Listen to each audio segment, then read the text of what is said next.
And I've got something to share with y'all. I bought this. I've got the E32 collets for my Grizzly 9729, and I kept thinking, I've got a bunch of these R8 collets. They're cheap, and I've got a bunch of them, and I thought I'm not going to waste them. So I decided to get a piece of 1.5-inch hex stock, which I have here, and I chucked it in a lathe, and I was very careful. Took my time and indicated the octagon part in, or the hexagon part in real well. And then while I was doing that, I turned this end down here so I could put it back in the lathe. Now, after I faced it off and bored the hole through, I bored the hole all the way through with a heavy 3/4-inch boring bar, and I bored it for 1/1000th fit. This collet, I think, checks at 950, and this is like 951.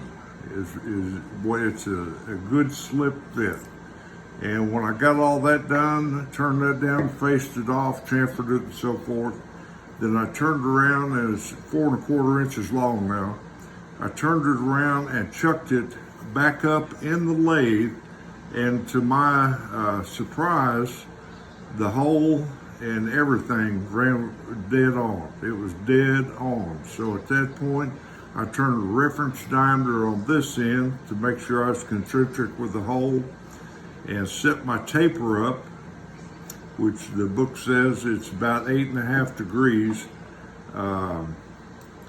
And Persian blued this fit to put my R8 collet in here. And you say, well, how are you going to tighten it up when it's in the lathe? Well, it's very simple. You can actually put an extension, and it's a 7/16 20 thread in here. You could actually put an extension on a ratchet and stick it through the chuck and tighten it up in the back. I still got to make a thick washer to put on this end. But the biggest thing I made it for, I can set this in the vise on the milling part of this 9729, and I can mill the hex nuts if I need to make a nut for a metric bolt or any kind of bolt as far as that goes. And then I can just tighten this up in while it's in the vise, and that'll tighten it up in there. And I thought this was a clever way and an inexpensive way of being able to use your R8 collets if you have some. In my case, my taper in my mill head is MT3, so the R8 collets was kind of a waste to me, but I thought I'm not going to waste them, I'm going to use them. And I believe this is going to be a very handy tool. And if I can share any information with you on this, or if you have any other ideas, please let me know. Thank you.